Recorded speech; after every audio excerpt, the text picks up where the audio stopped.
was in an executive position. He was a prosecutor, and everyone allowed him to do what he wanted to do on a case that he shouldn't have been prosecuting in the first place. Does Jussie have a message for the people of Chicago at this stage? Does he have something he wants us all to know? Jussie's a very kind man. He's always loved Chicago. He just wants to move on with his life. He goes between New York and LA. Okay. Sir, can we just one more time? Yeah. Most of us don't have luxury to certain like Yeah. No, it's okay. Is exactly that. But Yeah. can you drill down just a little further between, what I've seen a lot of people ask and say, this was alluded to up here, that does this answer to his innocence? Would you try the case the same way? Is he going to, does he stand behind the reason he called 911 in the first place and that the body warned him and we all waited through the trial, Yep. et cetera, et cetera? Yep. But can you drill down a little further as an attorney Yes. between Yeah. due process violations Yes. and your client's Correct. presumption of Correct. innocence? So let's start with one thing. Let's get one thing straight. Jussie Smollett has always maintained his innocence, and he continues to do so till date. Let's put that aside. Number two, you've asked me a question, which is an important question. How would you try this case if we were to go back? This case should never have gone to court. This case should never have been tried, right? There is no evidence, in our opinion, and based on the facts that we saw, against Jussie Smollett, and he's maintained that innocence. And more importantly, we have a situation where the Illinois Supreme Court pretty quickly, remember oral arguments were in September, I believe September 17 or 18, and now we're in November, all right? And they've come out unanimously to say this was an unfair proceeding. So what I would like the public to understand is you cannot derive good from bad.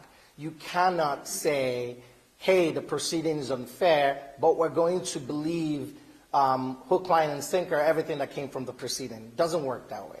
Nenye, did this attack take place the way that Jussie reported it to police in 2019? Was he attacked? Was there an attack on Jussie Smollett? Listen, Jussie Smollett has always maintained his innocence. He's always said that this happened to him, right? And we believe the evidence that was put forward in court, we believe there was a lot of reasonable doubt shown. And that's what I would say. But I think, again, we're back to this web that we got caught in when this case first started. I think the real focus should be on the 32 pages of a unanimous decision, a court that wasn't divided. I think that should be the real focus. Should this all come back to the original agreement between the Cook County State's Attorney's Office and Mr. Smollett with regard to the decision to prosecute in the first place? Yeah, well, obviously, I think that was a large part of the opinion, right? But I think it should come down to the fact that this case should never have been prosecuted, that Cook County should have better spent its money, and that this money shouldn't have been used on a bad prosecution. Again, I'll emphasize, this was a vindictive persecution. This was no prosecution. And so that's our position. Okay? Anything else you'd like to share that we haven't already asked? Well, I mean that's really the main. I think the opinion speaks for itself. I think it's a lot, but it's in plain English as to what the court feels about this. And I'll just ask everybody to remember, I cannot emphasize this enough. This was not a divided court. This was a unanimous decision. I think Mr. Allen wants to say something, and then Heather. Okay. I think a lot has been said. Yes. Oh, Shay Allen is S-H-A-Y. Hello, everyone. I think a lot has been said already. I don't know how much more I can add. Only that I'm very ecstatic that the Supreme Court finally came or brought this case to where it should be. This case should have never gotten to this point.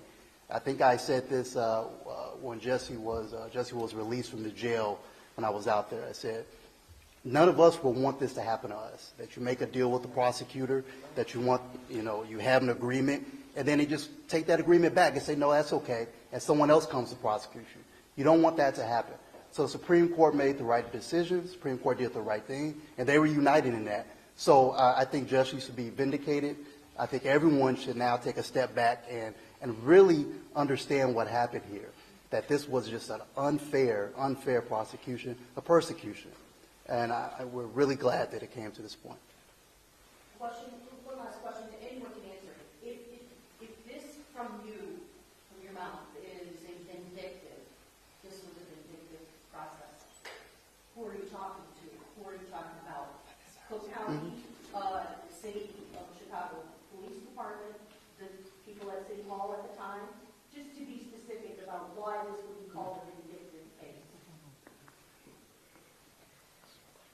I think it's, I'll give your name. oh, Heather Waddell. Heather common spelling, Waddell is Widell. I think who we're talking to is the people who should know better. The special prosecutor on down. Every single part of this prosecution, everyone should have known better. Legal scholars, all of us, none of us are surprised by the Supreme Court's ruling today at all, because this is a long-held rule of law. Like Mr. Allen just said, it is a long-held contract law. When you enter into an agreement and you rely on that agreement to your detriment, the other side has to hold its part, you have to hold your part. They didn't, and now we're here where we are today, finally, with the just conclusion of the longest-standing rule of law. And we should all be very excited for that, because that means that there is justice, that the rule of law holds in this land, and that we all won't be subject to persecutions rather than prosecutions that are appropriate to the rule of law. Did he complete his community service during the initial agreement? I mean, because, and is he obligated to continue with the terms of that initial agreement? In other words, could he have to come back here to complete the community service? No, that entire proceeding has been thrown out.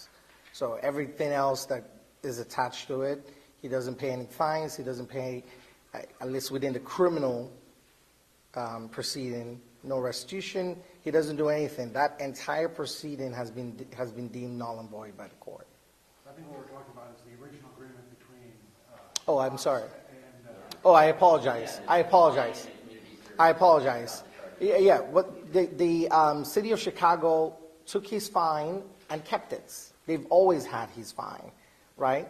And as to the so it's obviously our position, and the Supreme Court took that same position, that he met the terms of that obligation. He completed everything, so he can't do something he's already done already. Okay. Yes, all that has been completed according to the transcripts, according to the court proceedings. And just so we're abundantly clear, obviously they cannot come back and retry him on any of this because it would be double jeopardy. But is there some loophole where they could come back and try to do something else? I mean, nothing surprises me, right? So, I mean, at this stage, listen, it's over. I think there should be a call to end the madness. I think a lot of taxpayer money has been spent for what? Nothing. For ridiculousness. So I think it should be over, and I'm sure the Special Prosecutor's Office is legally mature enough to know what to do next. Obviously, the appeal in the sentence just goes away automatically, or you have to file a motion? Oh, it goes away automatically. There's instructions to the lower court, trial court. So I think. Okay. Everybody done? Yes. Okay, thank you. Thank you. Thank you. Thank you. Thank you. Thank you.